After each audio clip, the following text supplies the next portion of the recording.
ಸುರಕ್ಷತೆ ಮತ್ತು ಕಾನೂನುಬದ್ಧ ಚಾಲನೆ ಅತ್ಯಗತ್ಯ ಎಂದು ಕರ್ನಾಟಕ ಡ್ರೈವರ್ಸ್ ಮತ್ತು ಓನರ್ಸ್ ವೆಲ್ಫೇರ್ ಅಸೋಸಿಯೇಷನ್ ರಾಜ್ಯಾಧ್ಯಕ್ಷ ಸುಕುಟೂರು ಮಂಜುನಾಥ್ ತಿಳಿಸಿದರು. ಚೇಳೂರು ಪಟ್ಟಣದ HVN ಕಲ್ಯಾಣ ಮಂಟಪದಲ್ಲಿ ಭಾನುವಾರ ಹಮ್ಮಿಕೊಂಡಿದ್ದ ಗಡಿನಾಡು ಚಾಲಕರ ಜಾಗೃತಿ ಅಭಿಯಾನ ಕಾರ್ಯಕ್ರಮವನ್ನು ಉದ್ಘಾಟಿಸಿ ಅವರು ಮಾತನಾಡಿದರು. ರಾಜ್ಯದಲ್ಲಿ ಕರ್ನಾಟಕ ಡ್ರೈವರ್ಸ್ ಮತ್ತು ಓನರ್ಸ್ ವೆಲ್ಫೇರ್ ಅಸೋಸಿಯೇಷನ್ ವತಿಯಿಂದ ಹಲವು ವರ್ಷಗಳಿಂದ ರಾಜ್ಯದಲ್ಲಿ ಚಾಲಕರ ಕಲ್ಯಾಣಕ್ಕಾಗಿ ಅಪಘಾತ ಪರಿಹಾರ ಸೇರಿದಂತೆ ಆರ್ಥಿಕ ಸಹಾಯ ಯೋಜನೆಗಳ ಪರಿಹಾರವನ್ನು ಕೊಡಿಸಿದ್ದೇವೆ. ಚಾಲಕರ ಹಿತಕ್ಕಾಗಿ ಅನೇಕ ರಕ್ತದಾನ ಶಿಬಿರಗಳನ್ನು ಮಾಡಿದ್ದೇವೆ. ರಸ್ತೆ ಅಪಘಾತಗಳಲ್ಲಿ ಗಾಯಗೊಂಡವರಿಗೆ ತುರ್ತಾಗಿ ರಕ್ತ ಒದಗಿಸಲು, ಚಾಲಕರಲ್ಲಿ ಆರೋಗ್ಯ ಜಾಗೃತಿ ಮೂಡಿಸಲು ಮತ್ತು ಸಮಾಜಮುಖಿ ಸೇವೆಗೆ ಪ್ರೇರೇಪಿಸುತ್ತಿದ್ದೇವೆ ಎಂದು ಹೇಳಿದರು. ಸರ್ಕಲ್ ಇನ್ಸ್ಪೆಕ್ಟರ್ ಎಂ ಶ್ರೀನಿವಾಸ್ ಅವರು ಮಾತನಾಡಿ, ಚಾಲಕರು ಅಗತ್ಯ ದಾಖಲೆಗಳು ಹೊಂದಿರಬೇಕು. ಮದ್ಯಪಾನ ಮಾಡಿ ವಾಹನ ಚಾಲನೆ ಮಾಡುವುದು ಕಾನೂನುಬಾಹಿರ, ಜೀವಕ್ಕೆ ಅಪಾಯ ಹಾಗೂ ಗಂಭೀರ ಅಪರಾಧ.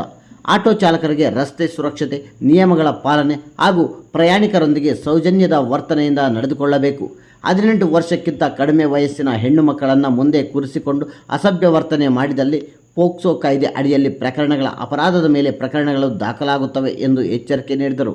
ಇದೇ ವೇಳೆ ಪೊಲೀಸ್ ಇಲಾಖೆ ವತಿಯಿಂದ ಚಾಲಕ ಪ್ರತಿಜ್ಞಾ ವಿಧಿಯನ್ನು ಬೋಧಿಸಿದರು. ಚಾಲಕರ ಜಾಗೃತಿ ಕಾರ್ಯಕ್ರಮವನ್ನು ಕುರಿತು ಭಾಗ್ಯನಗರ ಕಾರ್ಯನಿರತ ಪತ್ರಕರ್ತರ ಸಂಘದ ಅಧ್ಯಕ್ಷ DN ಕೃಷ್ಣಾರೆಡ್ಡಿ, DSS ಮುಖಂಡ ಕಡ್ಡೀಲು ವೆಂಕಟರಮಣ ಹಾಗೂ ಕರ್ನಾಟಕ ಇತಿಹಾಸ ಸಾಹಿತ್ಯ ಅಕಾಡೆಮಿ ತಾಲೂಕು ಅಧ್ಯಕ್ಷ BR ಕೃಷ್ಣ ಸೇರಿದಂತೆ ಹಲವರು ಗಣ್ಯರು ಮಾತನಾಡಿದರು.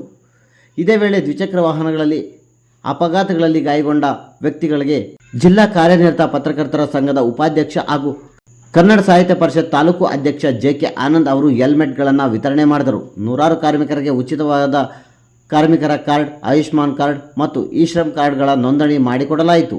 ಈ ಕಾರ್ಯಕ್ರಮದಲ್ಲಿ ರಾಜ್ಯ ಗೌರವಾಧ್ಯಕ್ಷ ಕುಮಾರ್, ಜಿಲ್ಲಾ ಅಧ್ಯಕ್ಷ ನವೀನ್, ಗುಬ್ಬಿ ಮಹೇಶ್, ರಾಮಚಂದ್ರ ಹಾಗೂ ರಸೂಲ್ ಸೇರಿದಂತೆ ಮತ್ತಿತರರು ಇದ್ದರು. ಈ ಒಂದು ಕಾರ್ಯಕ್ರಮವನ್ನು ಬಹಳ ವಿಶೇಷವಾಗಿ ನಮ್ಮ ಆನಂದ್ ಮಾಡಿದ್ದಾರೆ. ಅವರ ರಾಜ್ಯಾಧ್ಯಕ್ಷರು ಮತ್ತೆ ನನಗೆ ವಿಜಯಪುರದಿಂದ ಬಂದಿದ್ರು. ಅವ್ರು ನಾನು ಮರೆತು ಬಿಟ್ಟಿದ್ದೀನಿ. ಅವರು ನಾನು ಗುರುತಿಡಿದ್ರು. Degree PUC SLC PUC degree ಮುಗಿದಾದ ಮೇಲೆ ಫೈಲ್ ಆಗಿ ಪಾಸ್ ಆಗಿ ಎಲ್ಲ ಎಜುಕೇಶನ್ ಮಾಡ್ಕೊಂಡು ಇವತ್ತು ಆಟೋ ಡ್ರೈವರ್ಗಳಾಗಿದ್ದಾರೆ. 90% ನಾನು ತಿಳ್ಕೊಂಡಂಗೆ ಈ ಗೌರ್ಮೆಂಟ್ ಕೆಲಸ, ಸರ್ಕಾರಿ ಕೆಲಸ ಸಿಗದೆ ಹೋದ್ರೆ ಅರ್ಜೆಂಟಾಗಿ ಕೆಲಸ ಸಿಗೋದು ಯಾವ್ದಾನ ಇದ್ರೆ ಅದು ಆಟೋ ಚಾಲನೆ ಮಾಡೋವಂಥದ್ದು. ಹೌದಲ್ಲ ಏನಪ್ಪ ಮಂಜಣ್ಣ?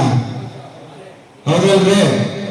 ಜೀವನಕ್ಕೆ ಆಧಾರ ಮಾಡ್ಕೊಳ್ಳೋದು ಫಸ್ಟ್ ನಾವು ಯಾವ್ದಾದ್ರೆ ಯಾವ್ದು ಪ್ರೈವೇಟ್ ಫ್ಯಾಕ್ಟ್ರಿಗಳಿಗೆ ಹೋಗಿ ಅಲ್ಲಿ ಅಪ್ಲಿಕೇಶನ್ ಹಾಕ್ಬೇಕು, ಇನ್ನೊಂದಕ್ಕೆ ಅಪ್ಲಿಕೇಶನ್ ಹಾಕ್ಬೇಕು. ತಂದೆಯನ್ನು ಸಾಕೋದಕ್ಕೆ, ಅಕ್ಕ ತಂಗಿಗಳನ್ನ ಸಾಕೋದಕ್ಕೆ, ಇಲ್ಲ ನನ್ನ ಹೆಂಡತಿ ಮಕ್ಕಳನ್ನ ಸಾಕೋದಕ್ಕೆ ಯಾವ್ದಾದ್ರು ಇದ್ರೆ ಅರ್ಜೆಂಟಾಗಿ ಕೆಲಸ ಸಿಕ್ಕೋದು, ಸ್ವಂತಿಕೆಯಿಂದ ಬದುಕೋದು ಯಾವ್ದಾದ್ರು ಇದ್ರೆ ಆಟೋ ಚಾಲನೆ ವೃತ್ತಿ.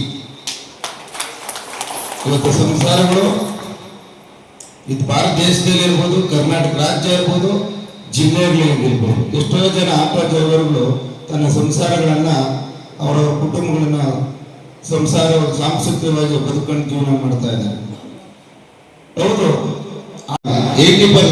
100% ಆಟೋ ಓಡಿಸೋರು, 90% ಅವರ ಜೀವನದ ಭಯ, ಸಾಲ ಕಟ್ಟಬೇಕು, ವಿಮೆ ಕಟ್ಟಬೇಕು, ಸಂಸಾರ ನಡೆಸಬೇಕು, ಮಕ್ಕಳ ವಿದ್ಯಾಭ್ಯಾಸ ಮಾಡಿಸ್ಬೇಕು, ತನ್ನ ಜೀವನ ಉಪಯೋಗ ಮಾಡ್ಕೋಬೇಕು, ಮನೆ ಬಾಡಿಗೆ ಕಟ್ಟಬೇಕು, ಇದನ್ನೆಲ್ಲ ಯೋಚನೆ ಮಾಡ್ತಾರೆ.